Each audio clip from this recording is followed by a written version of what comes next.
দেশে জ্বালানি নিয়ে বাড়তি চাপ সামাল দিতে নতুন সিদ্ধান্ত নিয়েছে সরকার।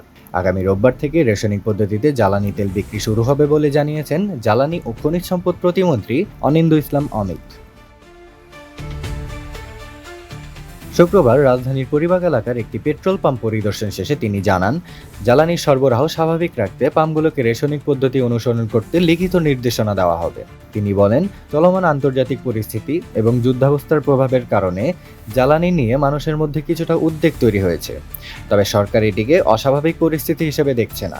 দেশে জ্বালানির পর্যাপ্ত মজুদ রয়েছে। সাম্প্রতিক সময়ে স্বাভাবিকের তুলনায় কয়েক গুণ বেশি জ্বালানি তেল সরবরাহ করা হচ্ছে।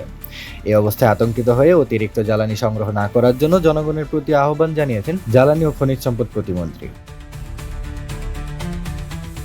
তিনি আরও বলেন, আন্তর্জাতিক বাজারে জ্বালানি তেলের দাম অস্বাভাবিক হারে বাড়ায় দেশের উপর বাড়তি চাপ তৈরি হয়েছে। তাই পরিস্থিতি অনুযায়ী প্রয়োজনীয় সমন্বিত সিদ্ধান্ত নেওয়া হবে। সরকার জ্বালানির দাম স্থিতিশীল রাখার চেষ্টা করছে বলেও তিনি জানান। তবে একান্ত প্রয়োজন হলে মূল্য পরিবর্তনের বিষয়টি আগেই জনগণকে জানানো হবে। সেই সঙ্গে জ্বালানির সাশ্রয়ী ব্যবহারে সবার সহযোগিতা কামনা করছে সরকার।